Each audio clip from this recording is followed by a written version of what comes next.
Actually, today I would like to talk about autism and what it's like to be somebody who has autism. And it's hard to talk about in a lot of ways.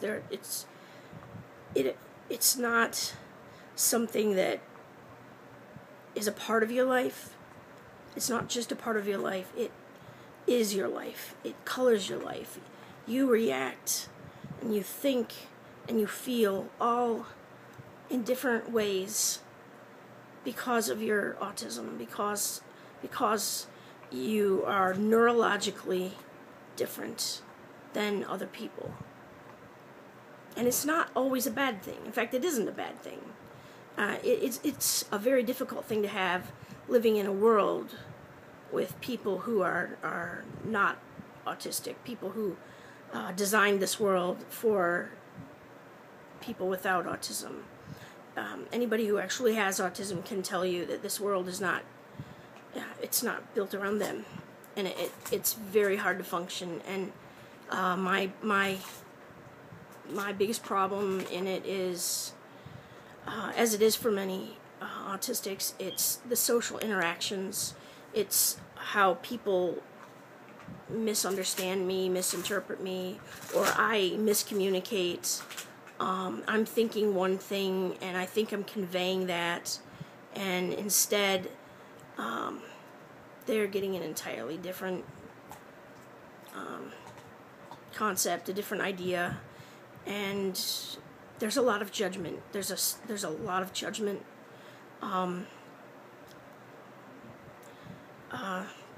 When you're talking about autism, you're talking about something that exists on a continuum, and I'm sure most people have heard that, the spectrum, the autism spectrum. Well, and what that is really is, it's just a very broad, wide spectrum.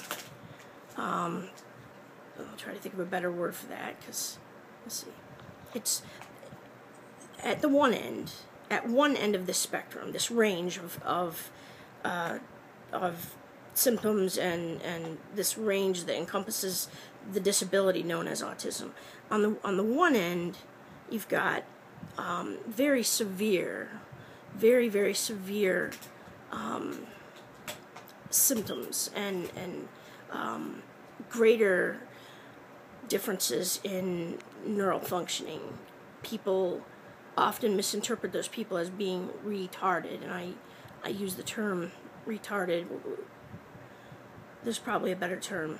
I use it very respectfully, though. Retarding meaning to slow down.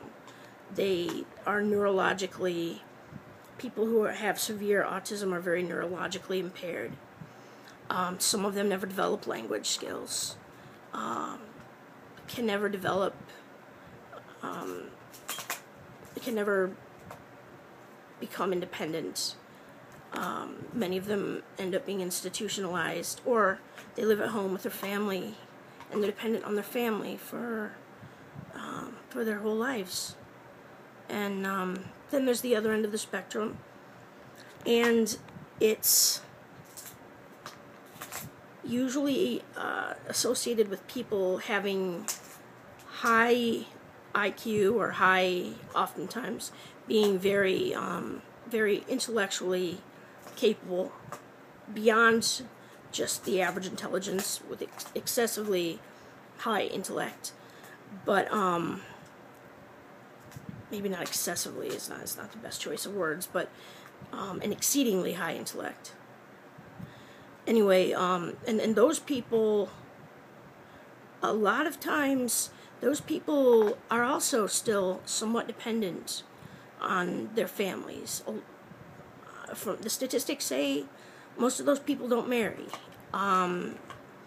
Most of them don't function independently the way the average person does. They don't hold a job as easily, and certainly at all ends, at both ends of the spectrum and all throughout the middle of the spectrum, there is a shared symptom whether you're extremely low functioning or extremely high functioning.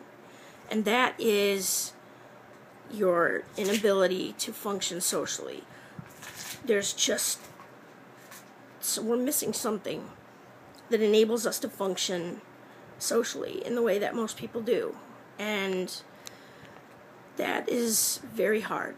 It also tends to, I've noticed, and this is true in me, I don't know whether it's true with the majority of autistic people, but for me, I'm extremely, extremely sensitive. And it goes both ways. I can be hurt very easily. I interpret things in a very detailed manner, and I don't necessarily interpret them. I don't know if I interpret them accurately. I couldn't tell you. I think that I do, but then that's how everybody is. They think that they interpret things correctly, and that miscommunication is a big problem, especially for people with autism. It's a big problem. And understanding communications coming in to you, it's a big problem. It's what did that person mean? What were they saying? Were they judging me? Or it could go the other way, and you could be like, what, my teacher likes me. I mean, I can tell she likes me, Maybe she seems to favor me or something, But there's definitely an emotional component. People often describe Asperger's syndrome. Asperger's syndrome is actually one of the, it's a high functioning autism, but with some slight differences. High functioning autism and Asperger's syndrome are two different things. I don't have the official diagnosis. I have been told that I have it. I had hallmark symptoms as a kid, the hand flapping, and grimacing at the same time. Some rocking. I couldn't tolerate being hugged. Certain fabrics bothered me, and I've always had issues with sound sensitivity, to the point that, it annoys other people, especially my family, who have never understood me a day of my life. And honestly, I spent most of my life not understanding myself. Just knowing that I felt like everything was unfair. I felt that everything was hard. Everything was so much harder for me than it was for everybody else, or than it seemed. Things that people could do that they seemed to do effortlessly just were so difficult for me, and sometimes they seemed impossible. I lost job after job after job. A couple of them I quit, actually, because I was just bullied so badly I couldn't handle it. And then others, I was fired. And it was never because I didn't do a good job, because I was very detail-oriented, and that's something that's very common with people who have autism. They pay great attention to details, and they're very aware of details, and they think differently. We think differently, not necessarily worse. In some cases, better. Or, I'll say this, we are able to sometimes think and see things that the average person, the person without autism, would miss. And some of us, and I'm not one of those, but some of us who have autism actually have this giftedness that is almost inexplicable, and it's a savant quality. If you saw the movie Rain Man, that's the classic example with Dustin Hoffman and Tom Cruise. And Dustin Hoffman played Raymond, who was autistic, and he could count. He just, in one scene, he knocked over or dropped or something a whole box of toothpicks, and just by looking at them, he could tell how many there were. I mean, they were all over the floor. Hundreds of toothpicks.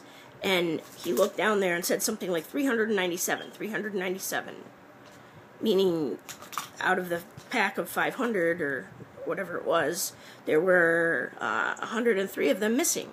And he could tell just by looking. And that's a savant gift. That's an extreme gift that's inexplicable, usually. And it's not common. It's not the most common thing. I have moments where I feel like that. Not to that degree, ever. But I have moments where I can't really explain why my mind just clicks.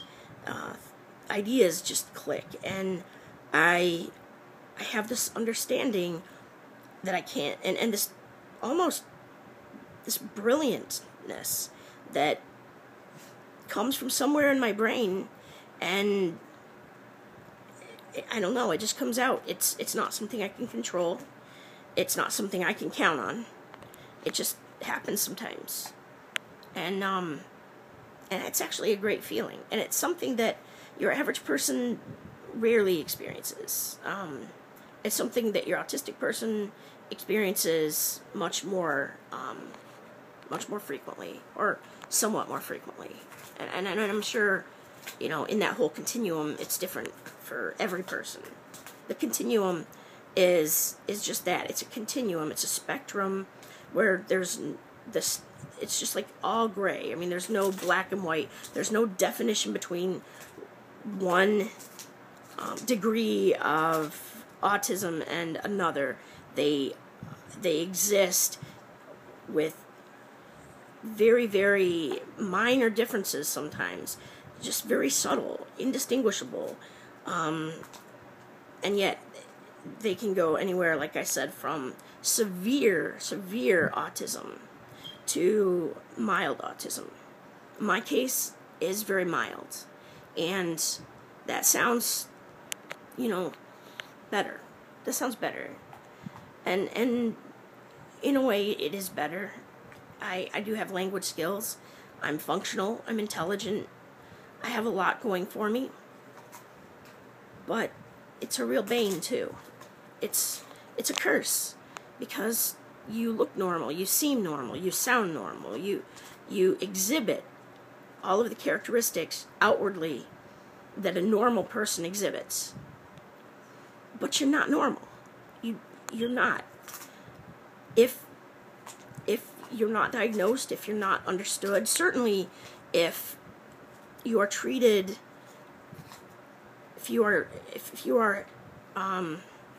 if expectations are placed on you that you be normal, as they were on me. My mother refused to believe that anything was wrong, despite my kindergarten teacher telling her, this child is not normal. There's something not quite right. My mother refused to listen to that, and so she treated me very poorly. She expected me to be just like every other kid, and my brother was her model for what normal was, what every child should be like. My brother was 7 years older than me, not autistic. We were both adopted, actually, so and not related. But I had to live under the expectations of a normal child, which, being autistic, I couldn't meet. I often failed. I failed all the time, actually, to meet my mother's expectations. And for that, I was spanked, or I was reprimanded, scolded, told that I was a bad child, I was a bad little girl, punished,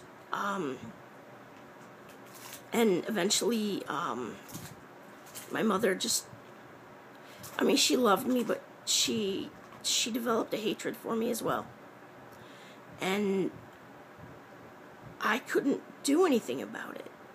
I couldn't change who I was. I couldn't make myself be more functional than I was. I was what I was. But I tried. I always tried. And she saw me try. She saw how hard I tried. And she even asked me a couple of times, why do you have to work so hard? Why do you have to bring your work from your job home with you? and study all night long, every night, just to try and keep up. I don't understand. And I told her, I don't understand either. I don't know. I don't know why life is so hard. I don't know why I have trouble remembering things. I don't know why I have trouble processing things. Why I have trouble paying attention. And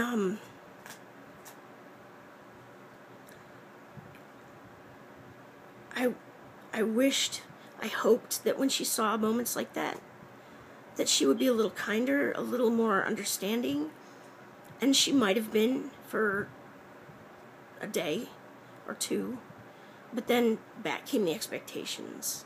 Back came the disapproval. Back came the, you're not good enough. You aren't trying. You are lazy. I've been told I was lazy since I was 4 years old. I was a bedwetter. Because I didn't wake up. It wasn't any reason. There was no reason that I didn't get up and go to the bathroom other than I didn't wake up, so I'd wet the bed. Every morning, I was spanked. Every morning, my mother would tell me how lazy I was, that I would wet my bed instead of getting up and going to the bathroom. And she never even considered that maybe I just didn't wake up. So from the time I was like 4 years old, roughly, I was already labeled lazy. And that label has continued and has stuck with me my entire life. And I'm not lazy. And I'm not apathetic. I truly care. I care more than most people. I think that is one of the symptoms of an autistic person, or at least some, I don't know. But I know that I care. I care about everything. I care too much. It makes life even harder. It makes disappointments even greater. It makes failures even more painful. And it makes people who treat me badly, it makes my wounds even greater. And I'm a person who has autism. I didn't ask for it. I didn't even know. I just knew I was different. And that I had to try a lot harder to try and be like other kids. But I've never been able to be like other people. And now as an adult, I look at these other people and I think, good God, I don't want to be like a lot of those people. I mean, I've developed a lot of character. Suffering develops character. It just does. And I wish it didn't have to work that way. But autistic people suffer. Autistic people suffer so much. And people who have invisible disabilities, they suffer tremendously. The judgment, the punishment, the ostracization, being ostracized. I don't think I said it right, but being shunned, being constantly anxious because people are always angry with you and always misunderstanding you and yelling at you. And in my world, everybody is a bully. I mean, everybody has the potential to be a bully, and most of them do bully me because they don't understand me. They don't know, and they think that whatever it is I'm doing, and I don't know what it is, but whatever it is I'm doing that makes them upset, that makes them think, you know, she's misbehaving, or she's not behaving in a way that I accept, or she says something in an odd way, so I'm going to treat her poorly.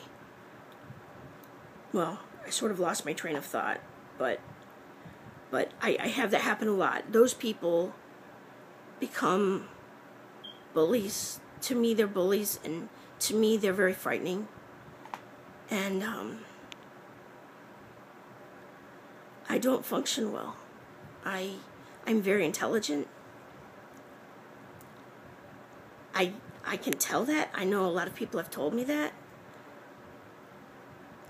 And that has its own pros and cons because, well, I'm intelligent, so therefore I'm capable. And since I'm capable, but I'm not living up to expectations, that must be because I don't care, because I am a rebel. And I'm not a rebel. I'm a lot more like a puppy dog. I'm a lot more like a puppy dog who just has always tried to please, has always tried to get positive feedback, has always tried to make people understand. And I've never been able to make people understand. I've never been able to have a social life, well, really, other than college. I went to college, I did well in college. I had my own unique way of studying, which it took me a long time to develop, but it worked. But those were the 4 best years of my life. And I had a lot of friends, and I seemed the most normal. But still, a lot of teachers didn't like me because I wasn't quite behaving in the way that they thought I should. I asked too many questions, for one thing. I always have to ask too many questions because I don't understand. I don't think I understand. I have to know that I understand something. And that means seeing it from every possible angle. So, anyway, what I was saying was that I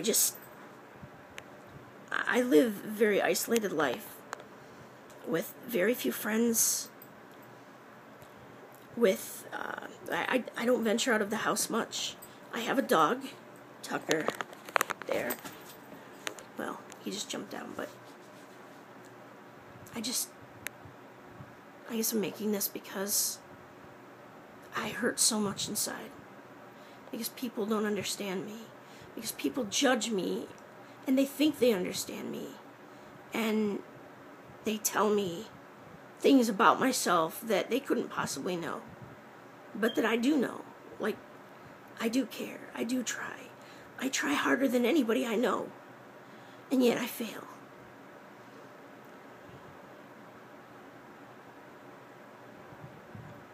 That's it for now. I just felt like saying that. Today was a rough day. There's a guy in I live in a trailer park, and there's a man who works here who's basically been stalking me, hovering around my house. My trailer has come up several times, screaming at me, terrifying my dog. And I reported him to the office. The office talked to him, said, leave her alone, don't confront her, because I can't handle that. I don't deal with things the way normal people do. It makes people very angry. So I try to avoid. Anyway, I reported him again, and she said, I'll talk to him again. And because he was just hovering around my house, he pulled in front of my house. I had my dog outside. This is all about my dog. It's all about the fact that I have special permission to have him on the porch without holding on to his leash because of problems with my hand. And usually it's supposed to be a handheld leash, but it's a rock-held leash, and I have permission. But he can't stand that. He can't stand that I have this special permission. And so he makes my life miserable. He follows me around. Well, he doesn't follow me, but around in the complex. I guess he doesn't follow me, but he comes to where I live, and he just hovers. He just sits out in his truck in front of my house. He drives around in circles, sometimes 2 or 3 times, slows down when he gets to my place. He just seems to always be there, and always waiting for Tucker, my dog, to bark or do something so that he can report me. And Tucker's a Sheltie. He's a gentle lamb of a dog, and he's not a troublemaker, and he's the love of my life. He's the only person the only soul I have in my life who accepts me. And he means everything to me. Never married, I never had kids. My dog is my child. So this whole thing has been very stressful, and he won't leave me alone, the guy, anyway. So I sort of had an infamous rage attack today. One of the symptoms of, or one of the tendencies of autistic people. I feel like I have no voice, like I have no way to communicate effectively, and people won't take the time to listen usually, because I drag things out and I don't speak very succinctly, and they just don't have the patience for that. And so I just felt unlistened to, and even the lady at the office was defensive when I told her that this man just keeps hovering. And here's Tucker, by the way. Say hi, Tuck. Isn't he a handsome lad? He's my boy. He's my boy. Yep. And he just burped on camera. That's good. Anyway.